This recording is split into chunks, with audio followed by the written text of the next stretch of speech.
berdoa hari ini? Iya.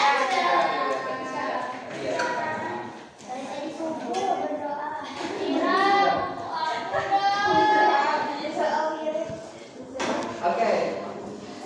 So today we're gonna continue again about our lesson last week. So before we begin our class today, please tidy up your table and make it rapi ya. Makin rapi bedanya dan rapi yang ini.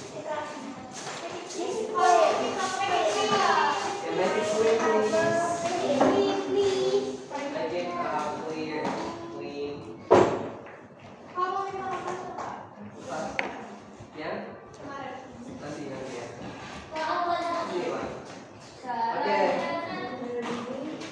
First of all.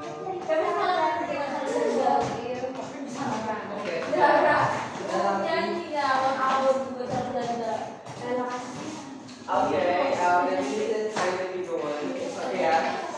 Ada gini nggak apa-apa ya? Ya. Okay, first of all, I would like to ask you a question first. Please mention your excitement today from 1 until 10. Your excitement today. 1 until 10.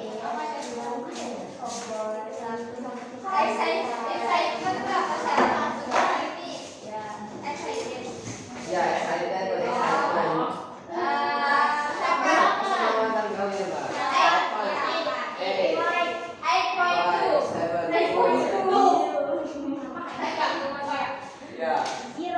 0.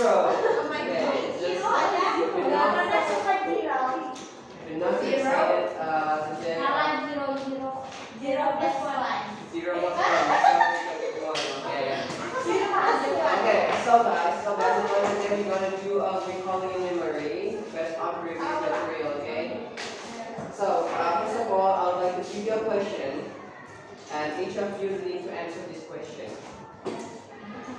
Question number first. What do you remember about analytical exposition text? What do you remember? You should still remember about what is analytical exposition text. Opinion, yeah. Almost correct, but not correct. Teks yang mengajak pembaca untuk memahami sebuah informasi.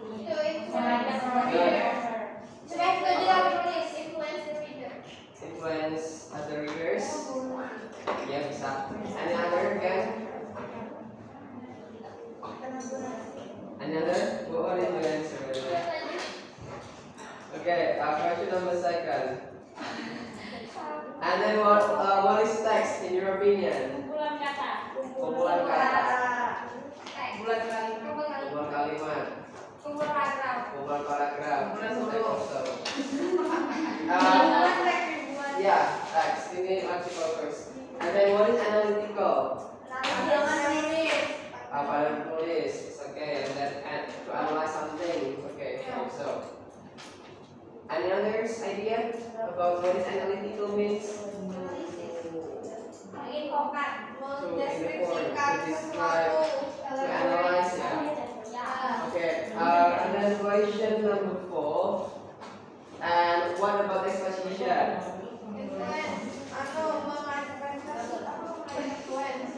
That's exposition. What does exposition means?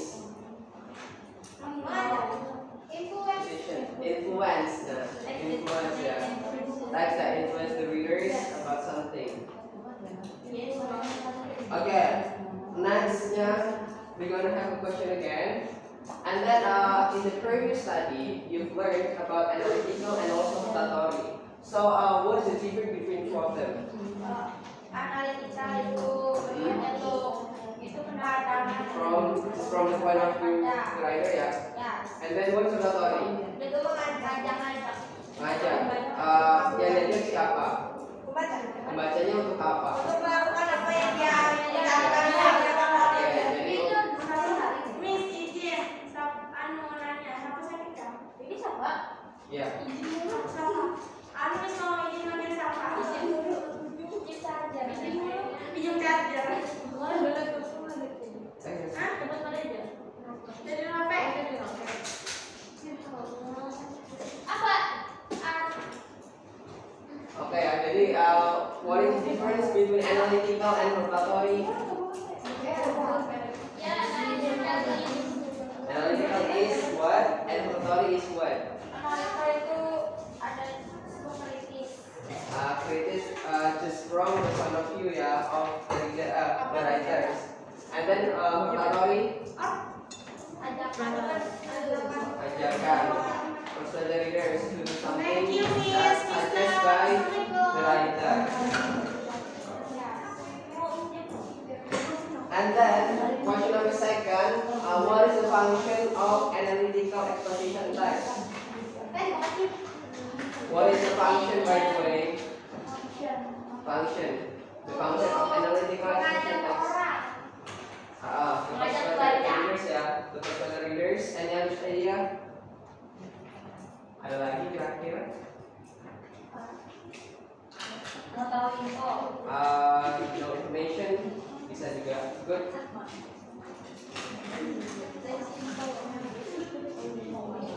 Okay, let's again, we recall it over again, and we break down from text, analytical, and exposition. The definition. Just please pay attention about this. No need to write it. Okay, what is text? Text is actually a collective word that understandable by the readers.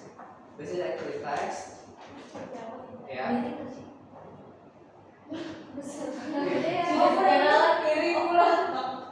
Okay, a collection of words. Yeah. What is text?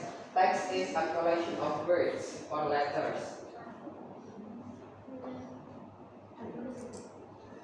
And then, what about the analytical? Analytical is actually an adjective that describes something. This is actually analytical. Adjective that describes something. That describes something.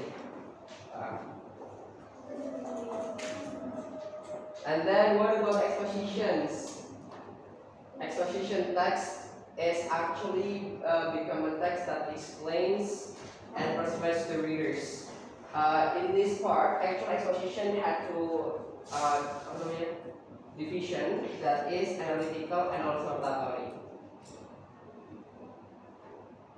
And this is the definition of analytical exposition text. Yeah, basically it's a text that allows the writer's idea on phenomena or issue that are happening around the writers.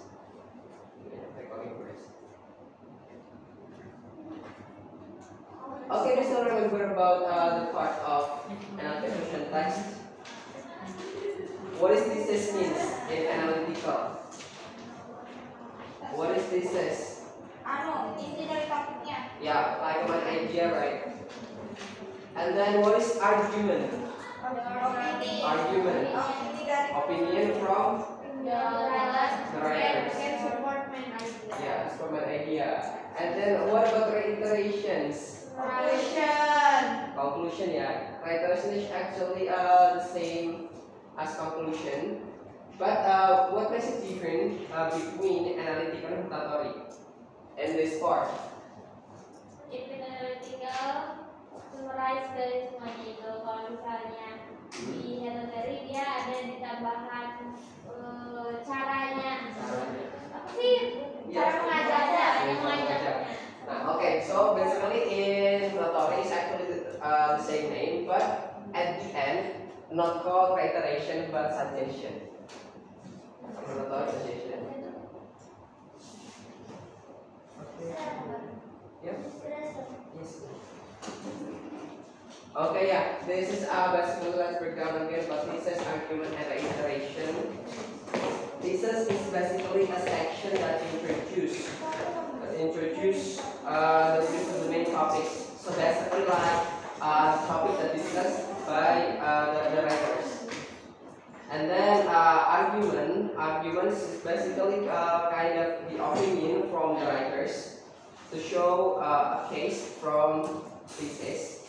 And then reiteration is basically like the conclusion of the information from the text. Jadi rangkuman dari dari keseluruhannya itu dirangkum di bagian reiterationnya.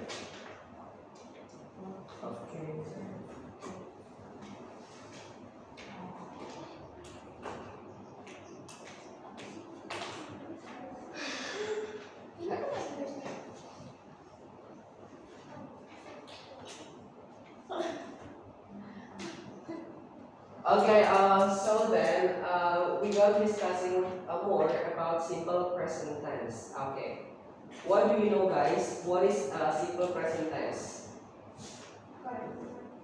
Simple present tense is apa? Yeah, something happening in this present, in this situation. Udah kalau rumusnya gimana simple present tense? Subject plus verb plus object. Object, good. Oke, jadi simple present tense itu merupakan present simple pertama di dalam susunan bahasa Inggris ya. Jadi kalau di dalam grammar itu dia pokoknya di urutan pertama itu simple present tense. Oke.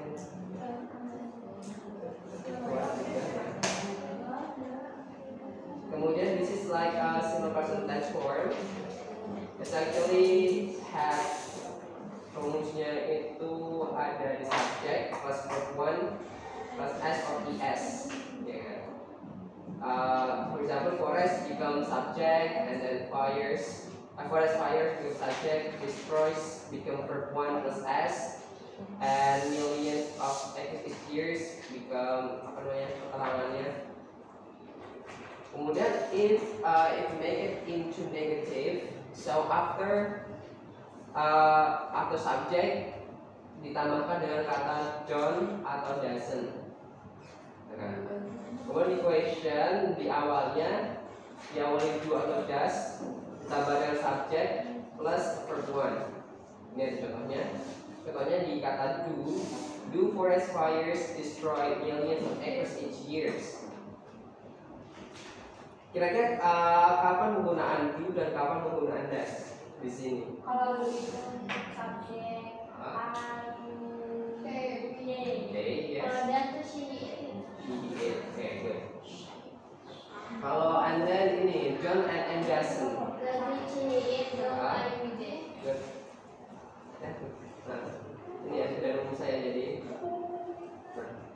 Rumus saya kemarin, ini dengar lagi. Jadi kita bahas kemarin semua.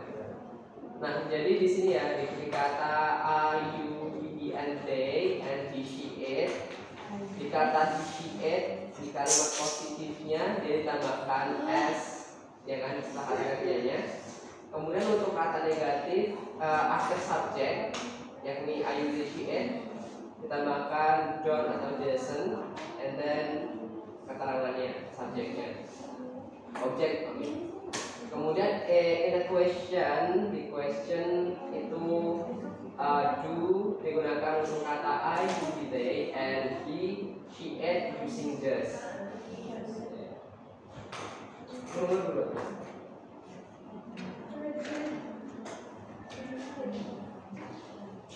Oke, sekarang kita gonna continue about simple present tense on nomina. So what is nomina, guys, in your opinion? Pernah dengar kata nomina nggak? Nomina, ya jumlah. Yang menunjukkan apa kalau nomina itu teksnya?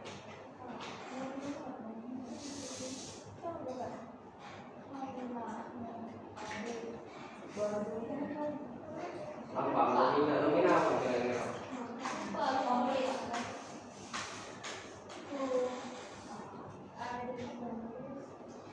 Apa nomina kira-kira? What is nomina, guys?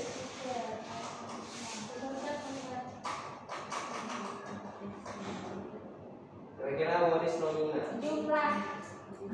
Ya, bisa sih. Used to be. Nomina is kata bukan Berapa banyak? kata benda. Oh iya. Nomina itu teks. Itu nomina. Nomina kakaknya gitu. Oke ya, saya di sini. Oke, ini untuk kalimat nomina ya. Jadi kalau simple present tense di biasanya kan subject plus verb and object. Contohnya I eat an apple gitu kan. Itu kalimat yang biasa. Kemudian kalau di nomina itu misalkan kata-kata is a teacher, and then I am smart, and then we are a group of students. Kemudian di negatifnya rumusnya ada di bagian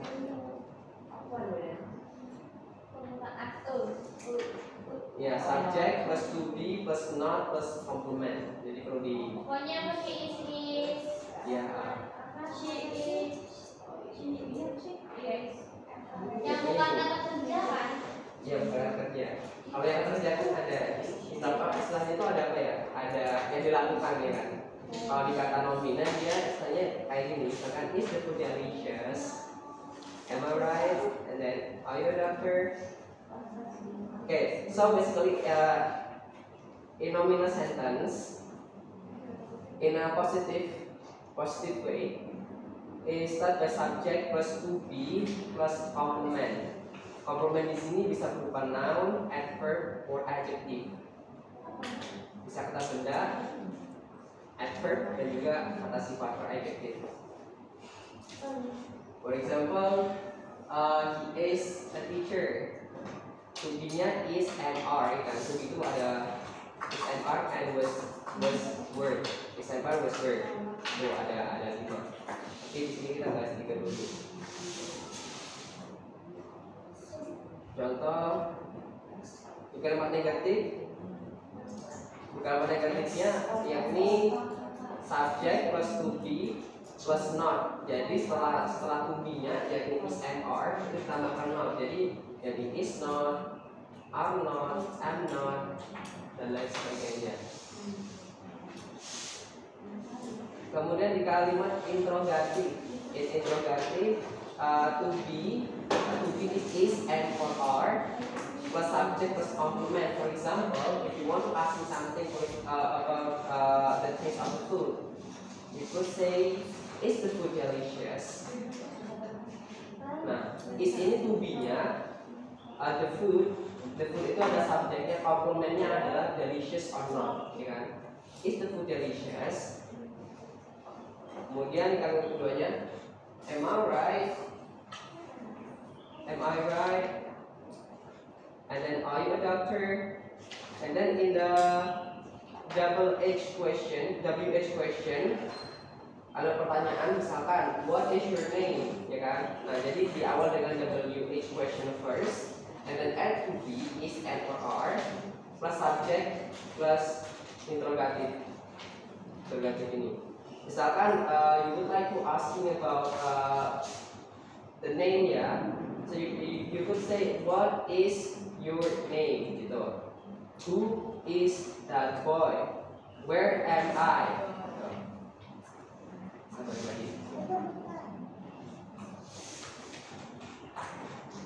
Oke, nah di sini ada penggunaan kan, basically subject and to be. So basically in subject I, to be-nya you always using am. To be-nya I itu am. And kemudian kalau you be they itu using are, and then you she it is. Jadi misalkan dibalikin dari kalimat interrogatif, jadinya to be dulu kan, to be-nya is she it, atau are you be they itu untuk you be they, dan am I. Misalkan nih kata ini nih, kata am I right, kenapa dia using am bukan is bukan are? Karena to be si I adalah am, ya kan?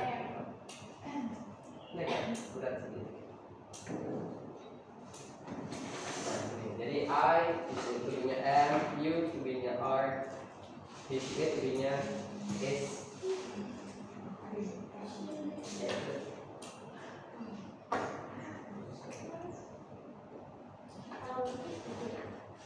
Next ya. This is okay, next. And then next is about the rules for use of S or IES. S or IES in verb. Kita di kata kerja dulu. Okay, basically the using S and ES in simple present tense adalah dia itu sebagai orang sebagai third person singular function. Jadi setelah kata he she it kan ditambahin S tuh, ya kan? Kata di kata kerjanya. Contohnya nih, di kata buy jadi buys, it. Contohnya di kata she buys book, in the Gramedia bookstore. Bookstore. And then he eats some apple for lunch. Ini untuk kata-kata apa namanya di room standarnya. Ya, ini di simple present tense kan pasti setelah subjek kata kerjanya ditambahkan dengan s atau es kan, gitu kan. Nah itu. Lalu dikata buys jadi buys, and then cut jadi cuts, pray jadi oh ini pay jadi pays, pay sama. Berarti pakai es itu pas subjek itu she itu kan? Ya, she it. First purpose S-O-E-S. Nah, lanjutnya ya. Next. Ini kita juga. Get it ya? Yes. Ini kan. See. Bahasa favorite apa ya?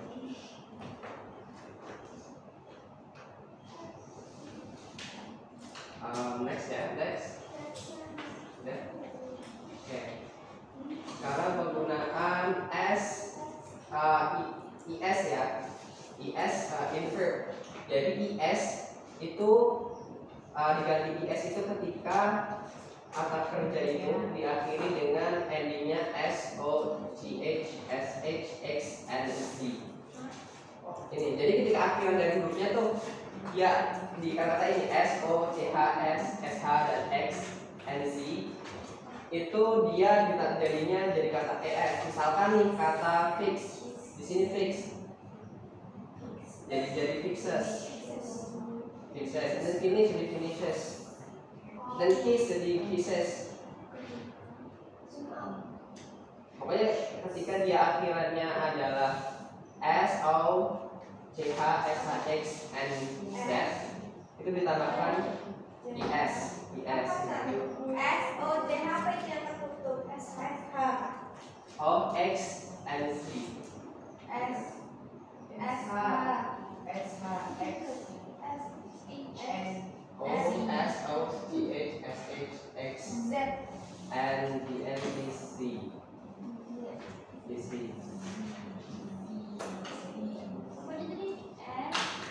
S, O, C, H, T, H, H, S, H, X, and Z.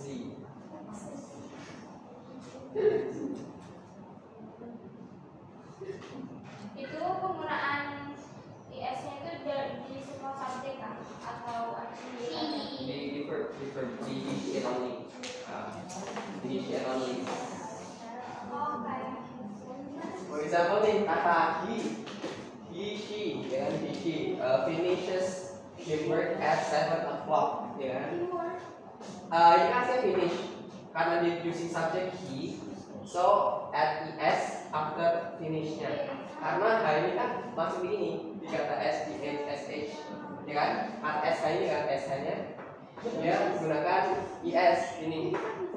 Jadinya he finishes. kalau I itu tetap finish gitu. Kalau I finish doang.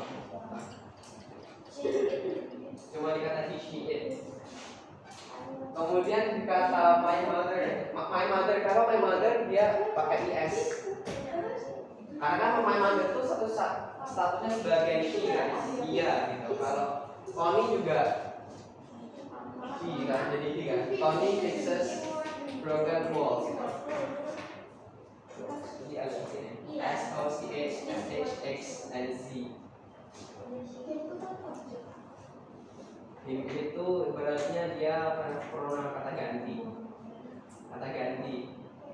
He finishes his work.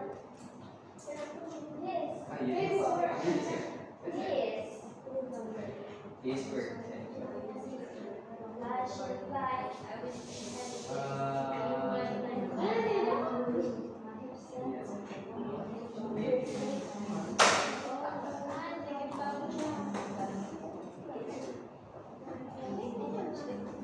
He finishes his work at 7 o'clock and then she discusses her homework with her friends.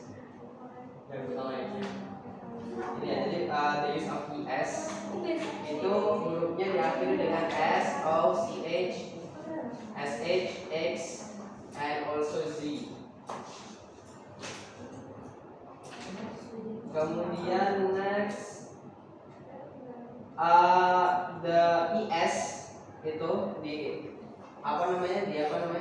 di verb yang akhir katanya dalam huruf Y itu diganti dengan kata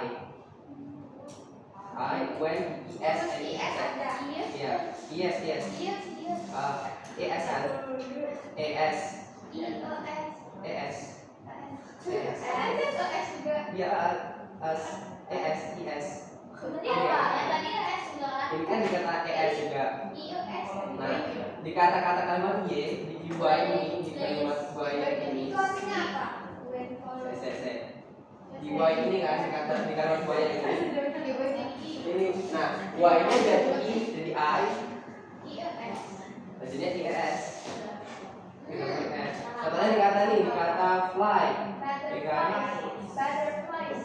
butterflies itu dia kan mata benda fly ya kan fly kita di kalimat verb jadi flies tries and then fries fry dikatakan nih try ya ada kata try di tries and then fry di fries and then fries stories replies and carries di kata-kata ini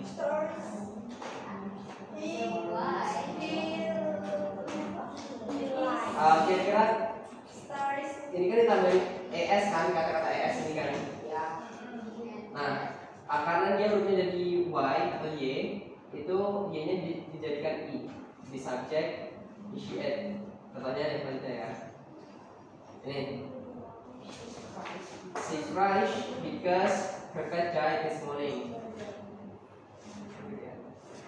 She cries because her cat died this morning ya kan. Sebenarnya dia kan kalimatnya di cry doang. Kemudian kata satunya she, jadi she cries. Y-nya jadi I dan tambahkan ES. She cries because her pet died this morning. Kemudian di kalimat keduanya ada my mother fries some eggs for breakfast, ya kan? Fry, what is the meaning of fry? Menggoreng. Jadi my mother fries some eggs for breakfast, ya kan? Kemudian selanjutnya he had a lot of stories from him traveling. From his traveling. And then the plane flies one by one leave the airport. Atau fly-nya jadi flies. Oke, udah selesai. Baru udah ya? Udah belum? Udah selesai. Udah terus. Udah sih.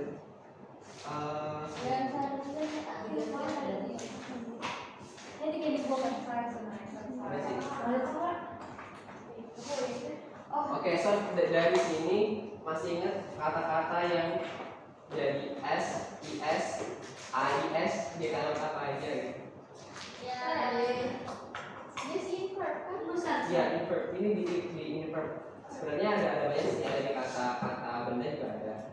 Cuman bakal lebih jauh lagi penjelasannya bakalan kayak lebih detailnya lagi. Ya, butterfly ya kayak gitu juga. Finally dan lain sebagainya. Nah, alhamdulillah. Belum.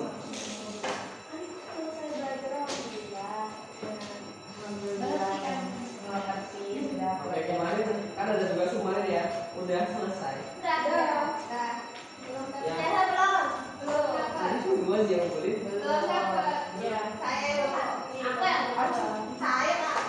Ya sudah mana?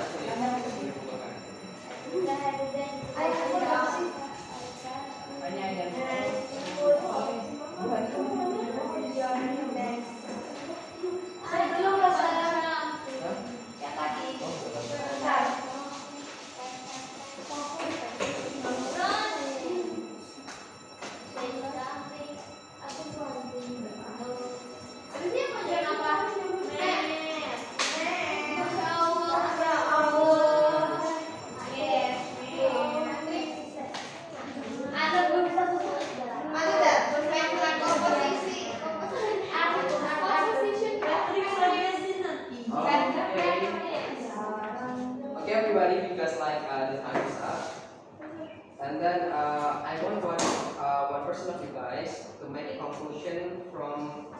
copy.